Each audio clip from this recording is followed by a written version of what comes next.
మీరు కూడా జైలు చెప్పాలి. అదే క్రమము.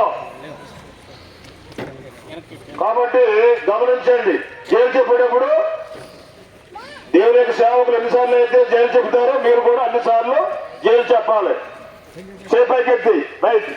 ప్రియమైనటువంటి వేడంగి మరి పుల్లేడుకుంట గ్రామ ప్రజలైనటువంటి మీ అందరికీ ఈ యొక్క సాయంకాల సమయంలో ప్రభువైన యేసుక్రీస్తు వారి యొక్క అత్యున్నతమైన నామంలో శుభము తెలియజేస్తున్నాము. ప్రియులారా, మరి మైక్ ద్వారా అనేకమైన పాటలు పాడుతూ మరి జైలు చెప్పుకుంటూ మీ మధ్యకి రాబడినటువంటి ఈ యొక్క విషయాన్ని మీరు చూసి ఏంటి ఇంతగా ఉంది అని గమనించవచ్చు. కనుక ప్రియులారా, దేవుని యొక్క వాక్యం ఏమని చదువుతుందంటే, ఏ భేదమును లేదు, అందరూ పాపం చేసి దేవుడు అనుగ్రహించిన మహిమను పొందలేకపోతున్నారు. ఏంటండి ఏ భేదం లేకపోవడం ఏంటండి? అవునండి ప్రియులారా, చిన్నవాళ్ళని భేదం లేదు, పెద్దవాళ్ళని భేదం లేదు, యవనస్తులని భేదం లేదు, యవన స్త్రీలని భేదం లేదు, వృద్ధులని భేదం లేదు, ఏ వయసు అని భేదం లేదు, ఏ కుల మతం అని తప్పున్నా భేదం లేదు. ఎందుకంటే దేవుని యొక్క వాక్యం చెప్పేది ఏంటంటే, అందరిని పాపం చేసి దేవుడు అనుగ్రహించిన మహిమను పొందలేకపోతున్నారు. ఏంటంటే దేవుని అనుగ్రహించినటువంటి మహిమ నిజమే, మనకి తెలుసు.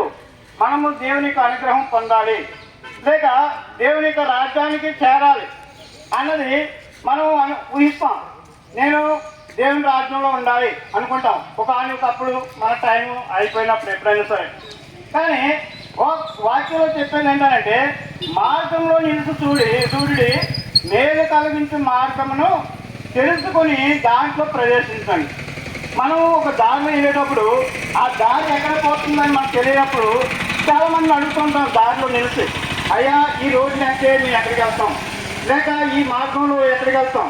కనుక ఈ లోకంలో ఉండేటువంటి మనిషి ఎక్కడికి వెళ్తున్నాడు అన్నది ప్రశ్నించుకుంటే మరి మార్గము గమ్యము తెలియని రీతిలో మనిషి తన ఇష్టానుసరమైన మార్గం కూడా వెళ్ళిపోతున్నాడు. అందుకని దేవుని వాక్యం చెప్తుందంటే, అందరూ త్రోవ విడిచి దారి తప్పి ఉన్నారు. చిన్న పెద్దని భేదం లేదండి. అయ్యో ఆయన చిన్నవాడండి, ఆయనకి ఏం తెలుసు అండి? అవునండి, ఆయనకి ఏం తెలియదు కాబట్టి మార్గం విడిచిపోతున్నాడు. మరి పెద్దవాళ్ళు నువ్వేం చేస్తున్నావు? నీ యొక్క మార్గం ఏమైంటున్నాడు. కనుక దేవుని వాక్యం చదువుతున్నది ఏంటంటే, యేసు ప్రభువు చెప్పే మాట, నేనే మార్గము, నేనే సత్యము, నేనే జీవం.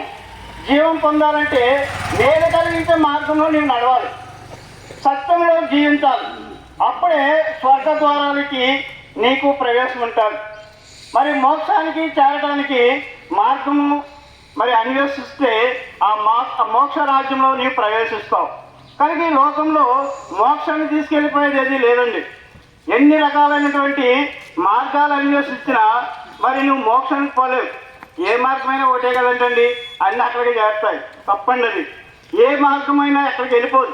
ఏమైనా నేను పాల్గొని వెళ్తే దేవుని రోడ్డు వెళ్తే పాల్గొనెళ్తానా? వెళ్ళను. మరి మార్చేయాలి, ఇటు వెళ్తే ఎక్కడికి వెళ్తాను? పాల్గొని వెళ్తాను. తప్పండి. మార్గంలో నిలిచి చూడండి. యేసు ప్రభువు వారు నేనే మార్గము, నా ద్వారా తప్ప ఎవడు తండ్రి ఎదుగు రాలేదు. నీవు పరలోక రాజ్యంలో చేరాలంటే యేసు ప్రభువుని అన్వేషించాలి, యేసు ప్రభువుని నమ్మాలి, యేసు ప్రభు గురించి తెలుసుకోవాలి. యేసు ప్రభు గురించి నీవు అన్వేషణ చేస్తే దేవుని యొక్క రాజ్యం నీకు బయటపడతారు. కాలం సంపూర్ణమైనది, దేవుని రాజ్యం సమీపించినది. కనుక కాలము సంపూర్ణమైనది. ఇది కృపాయుగమైన అందరికీ తెలుసు.